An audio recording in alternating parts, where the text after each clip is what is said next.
परम पूज्य युवराज स्वामी दिव्यांशाचार्य जी महाराज के पावन सानिध्य को प्राप्त करने के लिए महाराज श्री को फॉलो करें यूट्यूब चैनल स्वामी दिव्यांशाचार्य जी। हमारे वृंदावन में एक बहुत बड़े संत हुए श्री सनातन गोस्वामी जी, जो मदन मोहन मंदिर है, आप लोग दर्शन किए होंगे वृंदावन में, यमुना जी के किनारे जिसे मुगलों ने तोड़ दिया जो है। श्री सनातन गोस्वामी जी महाराज बंगाल के, उनके पिताजी राजा के यहाँ मंत्री पद पे रहा करते थे, जो अच्छे घर से उनका जन्म हुआ था। एक बार श्री चैतन्य महाप्रभु का दर्शन हुआ, पूरा जीवन बदल गया। उन सनातन गोस्वामी जी घर छोड़ करके वृंदावन आ गए और वृंदावन आकर के यमुना जी के किनारे भगवान का अहरनिश भजन करते रहते, माला झोली लेकर के। महीने में एक दिन मधुकरी करते, भिक्षा मांगते। कितनी रोटी? तो बोले 30 रोटी। ब्रजवासियों के घर में जाते, 30 रोटी मांग करके ले आते और यमुना की रज में पहले उसे सुखा लेते और सूखने के बाद यमुना जी की रज में उसे गाड़ देते। और जब दिन में 18 घंटे भजन करने के बाद जब भूख लगती तो यमुना जी में स्नान करके उसी रोटी को यमुना जल में डुबो करके और फिर उसे पान कर लेते, खा लेते। ऐसे करते करते जीवन बीतने लग गया। सोचो, रजवाड़ों के घर का बालक आज ब्रज में 30 दिन की बासी रोटी, सूखी रोटी को जल में भिगो के पा करके भगवान का भजन करते हैं। भैया, भजन यदि करना हो तो ऐसे ही भोजन करना पड़ेगा।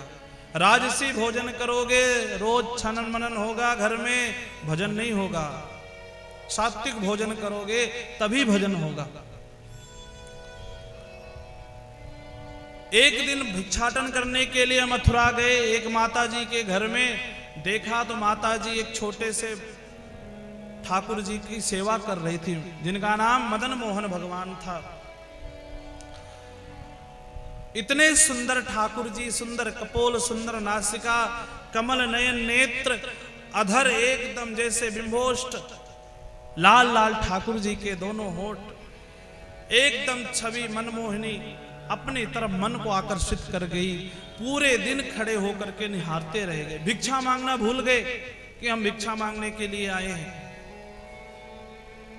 जब रात्रि में पट बंद होने लगा, ध्यान आया, अरे हम भिक्षा मांगने के लिए आए थे। पट बंद हो गया। दूसरे दिन फिर भिक्षा मांगने के लिए गए। अब मन में तो वही ठाकुर जी दिखते, मन नहीं माना, फिर पहुंच गए उन्हीं माता जी के द्वार पे और ठाकुर जी को निहारने लग गए। माता जी ने लाके भिक्षा दिया, होश नहीं है, बस ठाकुर जी को निहार रहे हैं। आंखों से अश्रुधार हो रहा है, शरीर कंपित हो रही है। गोपाल जी की सेवा कब मिलेगी, कब मिलेगी, ऐसे मन में भाव चल रहा है। मैया ने कहा, बाबा इसके चक्कर में मत पड़ो, ये बहुत छलिया ठाकुर है, ये जिसको अपनी तरफ एक बार खींच लेता है तो वो व्यक्ति किसी लायक नहीं बचता। अरे अपना सर्वस्व छोड़ करके इसके चक्कर में दर दर की ठोकरें खाता है। मीराबाई कहती है ना, यदि मैं ऐसा जानती प्रीत किए दुख हो, नगर ढिढोरा पीटती प्रीत करे जनि को। यदि मैं ऐसा जानती, मीराबाई कहती है, अगर मैं जानती इस ठाकुर से प्रेम करने से इतना कष्ट भोगना पड़ेगा तो मैं ढिढोरा पिटवा देती, इससे प्रेम मत करो बाबा, इसके चक्कर में मत पड़, छोड़ दे इसको। बाबा रोने लग गए, मैया हमने तो पहले ही आग लगा करके आए हैं घर में, अब तो इन्हीं के चक्कर में पड़ गए हैं, कृपा करके हमको इनको दे दो। मैया ने कहा, मैं अपने हाथ से नहीं दूंगी, यदि ये स्वयं चल करके तुम्हारे पास जाएं तो तुम ले जाओ। ठाकुर जी तो भाव के भूखे हैं। सनातन गोस्वामी जी ने अपनी फटी पुरानी उत्तरिया वस्त्र को फैलाया और ठाकुर जी को बुलाया। ठाकुर जी अब शर्म मत करो, मर्यादा मत रखो, आज आपके भक्त की बारी है, आप आ जाओ, इतनी कृपा कर दो। और बंधुओं ऐसा निश्चल प्रेम देख करके ठाकुर जी मदन मोहन उछल करके दौड़ करके श्री मदन सनातन गोस्वामी के आंचल में आ गए और मदन मोहन को लेकर के सनातन गोस्वामी जी यमुना जी के किनारे आए हैं। यमुना जी के किनारे कुटिया में ठाकुर जी को विराजमान करवा दिया। अब तो रोज जो गोष्ठी बनाते,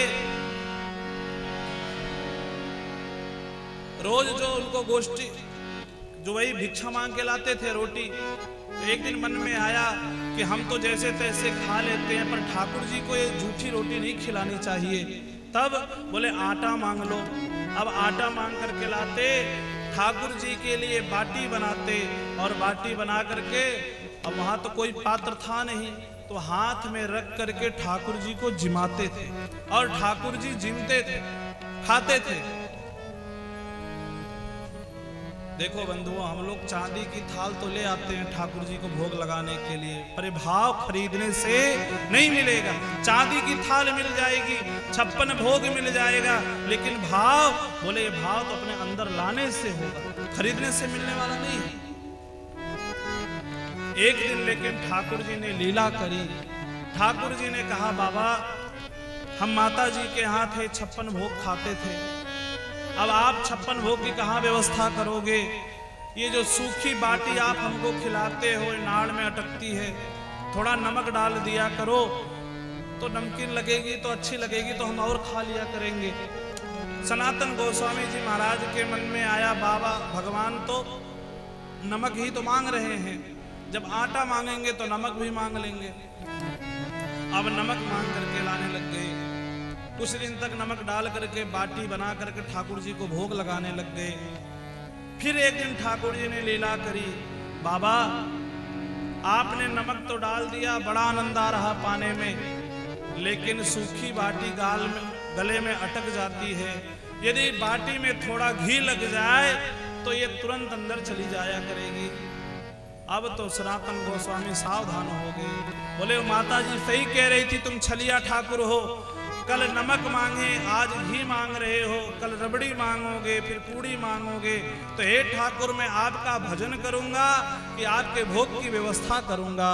और सच बताऊं तो हमें आपके भजन से ज्यादा अच्छा तो आप भी हमें नहीं लगते, हमें तो आपका भजन ज्यादा प्रिय है, तो हमें तो आपका भजन करना है। यदि आपको 56 भोग रोकना है तो अपनी व्यवस्था स्वयं कर लीजिए।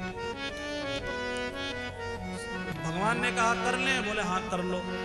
अब तो सनातन गोस्वामी जी महाराज भजन करने लग गए। उसी समय दिल्ली से एक सेठ जहाज में व्यापार करने के लिए नमक लेकर के आगरा जा रहा था, और उसी टीले के पास जब जहाज पहुंचा, तब तो व्यापारी लोग नदियों के जल से ही पानी की जहाज से ही चलते थे, व्यापार इत्यादि करते थे। उसी टीले पर वो जहाज बंद हो गया, चालू नहीं हो रहा है। अब उसको लगा कहीं ऐसा ना हो हमारा जहाज लुट जाए, तब उन्होंने नीचे उतर करके इधर उधर ढूंढने लग गए। ठाकुर जी एक गवारिये का रूप बना करके गए, बोले वहां पर एक बाबा रहता है, उसके दर्शन कर लो, तुम्हारे जो है ये विमान ठीक हो जाएगा। वो दौड़ करके सेठ जी आए, भगवान श्री सनातन गोस्वामी का दर्शन किया। एक बालक हमको बताया कि आपका दर्शन कर लें तो हमारा जो है जहाज ठीक हो जाएगा। तो सनातन गोस्वामी समझ गए कि यही ठाकुर जी की लीला है, तो उन्होंने ठाकुर जी की तरफ इशारा कर दिया, बोले नहीं मुख से। और जब उस सेठ ने ठाकुर जी का दर्शन किया, भाव विह्वल हो गया, मन में संकल्प कर लिया कि आज के व्यापार में जो भी फायदा मिलेगा वो ठाकुर जी के राग भोग की हम व्यवस्था करेंगे और ठाकुर जी का दिव्य मंदिर बनवाएंगे, ऐसा संकल्प ले लिया। अब ये तो जहाज में कुछ हुआ तो था नहीं, ठाकुर जी ने ही तो उसे रोक रखा था। जब उसने संकल्प लिया, जहाज में लौट करके आया, जहाज चालू हो गया और पहुंच करके आगरा पहुंचा। और आगरा जब मंडी में सामान उतरा तो वो जो नमक था वो कपूर बन गया। अब सोचो उसको कितना फायदा हुआ होगा। वो वहां से लौट करके आया, मूलधन जो भी था उसका सब कुछ ठाकुर जी के लिए सुंदर मंदिर बनवा दिया और राग भोग की व्यवस्था कर दी। लेकिन सनातन गोस्वामी जी महाराज अभी भी भिक्षा मांगना नहीं छोड़े। ठाकुर जी ने कहा अब तो चकाचक भोग लगाओ, पाओ प्रसाद, अब क्यों भीख मांग रहे हो?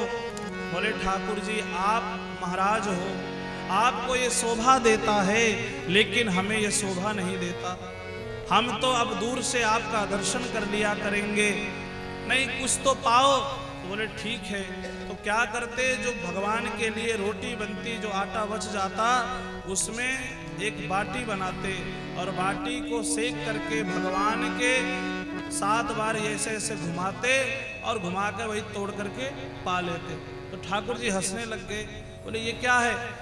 बोले आप है ठाकुर जी, आप इतने सुंदर हैं, इतने सुंदर हैं, हजारों लोग आपका दर्शन करते हैं, कहीं आपको नजर गुजर लग गई हो, किसी की बुरी नजर आप पे पड़ गई हो, तो ये बाटी में हम भाव रखते हैं कि सारी नजर गजर जो भी आपके ऊपर पड़ी है बुरी, वो सब इसमें दोष आ जाए और उस दोष को मैं खा लूं, वो सारा दोष हमको लग जाए और आपका मंगल हो। ये भक्ति। सनातन गोस्वामी जी महाराज ऐसे भक्त भक्ति करते हैं, तो ठाकुर जी स्वयं पधार करके उनके वस्तुओं को स्वीकार करते हैं।